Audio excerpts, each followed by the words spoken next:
Oi, gente, voltamos aqui com Ciências, página 33. 33 sim, porque tem um desafio aí que deveria ser feito, né? Página 33. Observe a imagem ao lado e responda em seu caderno. Na imagem podemos perceber uma situação de uso da água. A atitude representada está correta? Óbvio que não está correta, né, gente? Porque ele está o quê? Desperdiçando água, tá? Pode também entupir bueiro na época das chuvas, né? Isso contribuiria para enchente, enfim, está errada, tá? Esse, principalmente aí, ou uma das questões principais é o desperdício. Aí na página 35, aula e data de hoje, 28/4/2020. Deixa um lápis aí que é para vocês poderem marcar depois, né? Porque eu gosto que vocês circulem com lápis o que é para marcar e depois vocês vão passar o marca-texto, tá? Pesquise os fenômenos, é um desafio, a gente começa com um desafio. Pesquise os fenômenos representados nas imagens e descubra como eles ocorrem. As ravinas formadas pela força das correntes da água, das correntezas da água, e a vossoroca, na zona rural da cidade de Ritápolis, em Minas Gerais. Olha só o buraco, tá? Isso aí vocês não vão fazer agora não. Eu vou passar mais para frente sob forma de trabalho, tá? Então isso aí vocês não vão mexer agora. A gente vai começar no intemperismo e a água. É chamado de intemperismo o processo de alteração das rochas que ficam expostas às condições do tempo local, como calor, frio, chuva e vento. O intemperismo pode ser classificado como físico ou químico. O químico, agora eu vou explicar. O químico ocorre quando há desagregação das rochas por processos que alteram sua composição, ou seja, mudam as substâncias que a formam. Ela muda o formato. A água é o principal agente causador do intemperismo químico. Por isso, afirma-se que as regiões sujeitas a grande pluviosidade, que está aí do lado, pluviosidade é referente às condições de ocorrência das chuvas, tá? Estão mais expostas ao intemperismo químico, como é o caso das regiões tropicais do planeta Terra, de clima úmido e quente, tá? Isso tudo aí você vai marcar com marca-texto. Página 36. No Brasil, um exemplo de superfície sobre intemperismo é o Pão de Açúcar, localizado no estado do Rio de Janeiro. Já um dos exemplos mais notáveis da ação das águas é o Grand Canyon, lembra que a gente falou sobre ele? Localizado no oeste estadunidense dos Estados Unidos. Esse cânion, formado predominantemente por rochas, foi escavado lentamente pelas águas do Rio Colorado, em um processo que continua até a atualidade. A gente já falou sobre ele, né? Grand Canyon, Parque Nacional do Arizona, nos Estados Unidos. Conservando a água. A gente sabe que a gente precisa conservar a água, tá? Muitas atividades humanas têm contribuído para alterar e até mesmo impedir a ocorrência natural do ciclo da água. Isso é visto principalmente nas grandes cidades e onde ocorreu destruição das florestas. Além de evitar, por exemplo, construções sem planejamento ou a derrubada de mais florestas, o que você acredita que pode fazer para cuidar da conservação da água? Quer dizer, além da gente não construir sem planejar, a gente precisa construir planejando, tá? E além da gente não poder derrubar, como vem acontecendo aí a derrubada das florestas, como é que a gente pode cuidar para conservar a nossa água? A conservação da água também depende dos hábitos conscientes de cada indivíduo que tem acesso a ela, assim como da comunidade em conjunto e principalmente das autoridades, por meio de leis que regulamentem o uso por todos os setores. Quais são os setores? Leia comigo: industriais, agropecuários e etc. Infelizmente, a fiscalização do governo sobre o uso das terras e das águas ainda é uma necessidade, por muitos não respeitam as leis. Veja no quadro os principais cuidados que se deve tomar para evitar a destruição dos ambientes e a escassez da água. Você vai marcar tudo isso, tá? Aí a gente tem aí as medidas governamentais, as medidas do governo e as ações. Eu vou ler as medidas e vocês vão ler as ações. Controle da ocupação urbana. Aí você vai ler, principalmente nas áreas de proteção dos mananciais, local de coleta de água para tratamento e consumo da população. Oferta de saneamento básico a toda a população. A coleta e o tratamento de esgotos são fundamentais para evitar a contaminação de rios e do ambiente em geral. Além disso, evitam a contaminação por doenças transmitidas pela água. Controle do consumo industrial e agrícola. O desenvolvimento de tecnologias como a irrigação por gotejamento contribui na redução do desperdício de água. É aquela torneira que fica pingando sem parar, está desperdiçando. Controle do desmatamento de florestas e das matas ciliares. Evitando a derrubada das florestas, conservam-se as fontes e as nascentes de água, que abastecem os rios.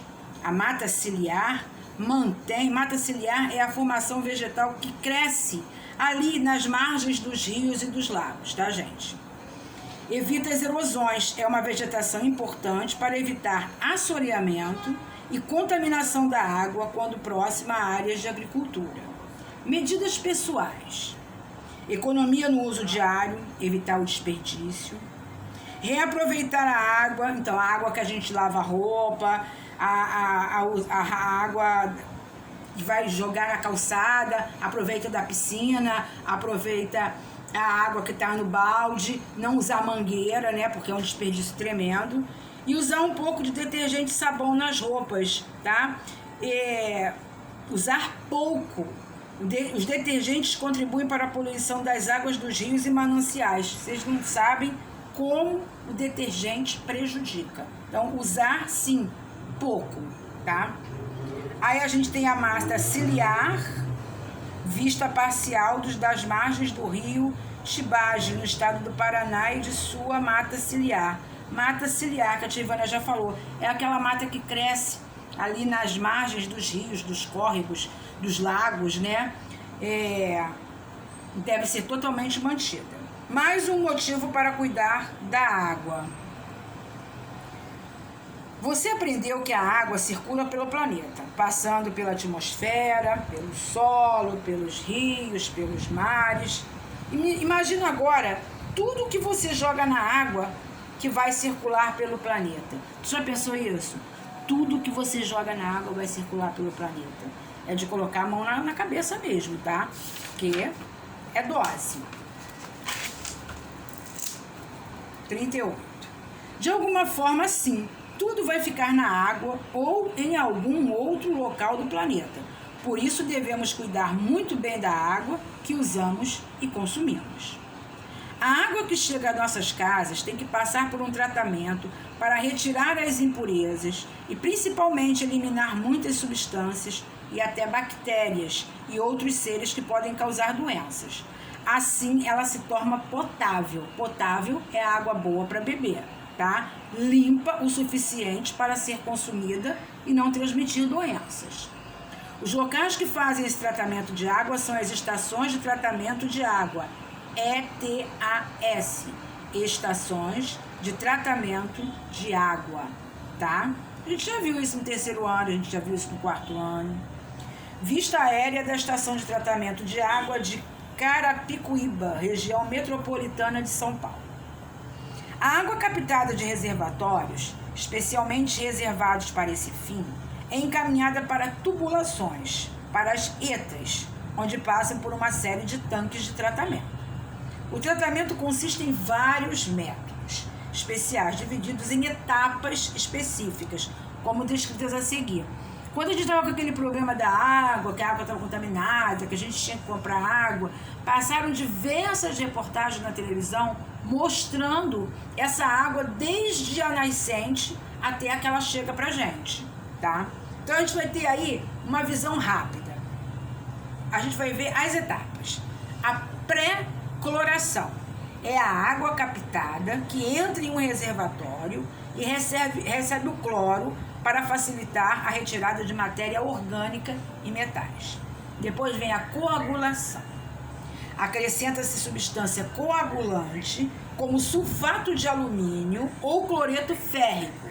Depois a água é fortemente agitada para a formação dos coágulos de sujeira. Lembra que eu contava para vocês que o meu irmão limpava a piscina que a gente tem? Que ele botava um produto e ele agitava a água e a sujeira ia toda para o fundo. E daí ele com material próprio tirava aquelas impurezas da água. É mais ou menos por aí, tá? Floculação. Após a coagulação, a água passa por um lento processo de mistura para formar os flocos com as partículas de sujeira. Aí vem a decantação. A água permanece por um tempo em repouso para que a sujeira fique no fundo. Lembra essa história que eu contei para vocês? Então, a água da superfície é transferida para tanques maiores. E vem a filtração. A água passa por filtros formados por pedras, areia e carvão antracito, ou seja, ativado, para retirar os resíduos menores que não ficaram nos tanques de decantação.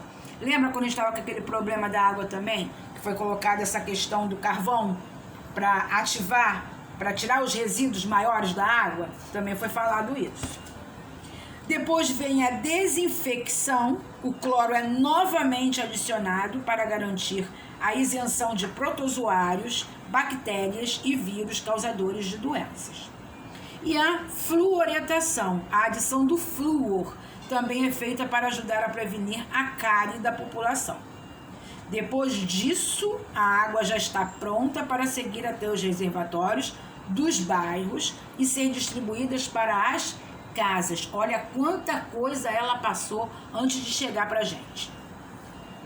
O tratamento de água e de esgoto faz parte dos serviços de saneamento básico, ou seja, que todo mundo tem direito, ou deveria ter. Além desses serviços, a coleta de lixo também é essencial para a saúde da população, pois evita que muitos agentes causadores de doença entrem em contato com os seres humanos. Infelizmente, há locais em que esses serviços não chegam. A população e muitas doenças como cólera, infecção por rotavírus, leptospirose, esquistossomose, que é chamado de barriga d'água, e hepatites A e E podem ser transmitidas por água contaminada. Poluição da água. Os cursos de água têm sido contaminados por diferentes substâncias: lixo urbano, agrotóxicos, resíduos de esgoto sem tratamento e de algumas indústrias. Os resíduos industriais são poluentes que causam mais problemas que o lixo doméstico. Neles podem ser encontrados metais tóxicos, plásticos e rejeitos químicos que contaminam a água e os seres vivos, muitas vezes provocando grande mortandade de organismos aquáticos. Os agrotóxicos são substâncias químicas usadas para combater pragas que atacam a lavoura. Na maioria das vezes, esses produtos são usados em excesso, tá? E contaminam as plantas, os solos e as reservas subterrâneas de água, subterrâneas, aquelas que estão lá embaixo.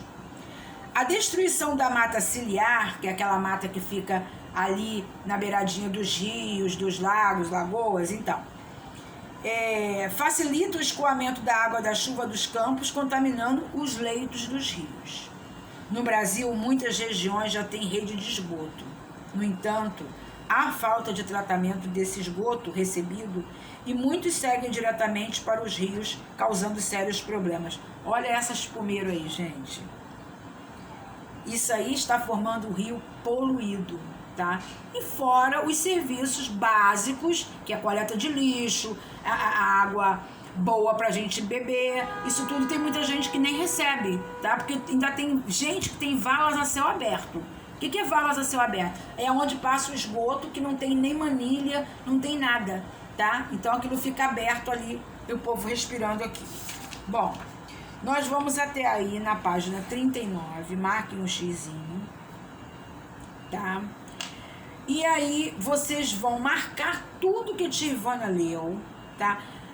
Os alunos que estudaram comigo no terceiro ano, é a turma da tarde, para eles muita coisa aí já não é mais novidade, tá? Porque a gente já viu isso desde o terceiro ano. Com relação à turma 501, eu acredito que vocês também já tenham visto, porque a matéria é a mesma que se trabalha de manhã, se trabalha à tarde, tá? Então vocês já devem ter mais ou menos uma noção também do que está acontecendo. Eu vou passar atividades de casa na plataforma para serem copiadas no caderno de ciências, repetindo, não pode copiar, imprimir e colar, a não ser que seja imagem, tá? Se não for imagem, não pode, tá? Então eu vou passar as atividades na plataforma, vocês vão fazer cabeçalho, atividade de casa, vão copiar e eu vou corrigir só na próxima terça-feira, tá bom? Beijos e até daqui a pouco na aula de arte.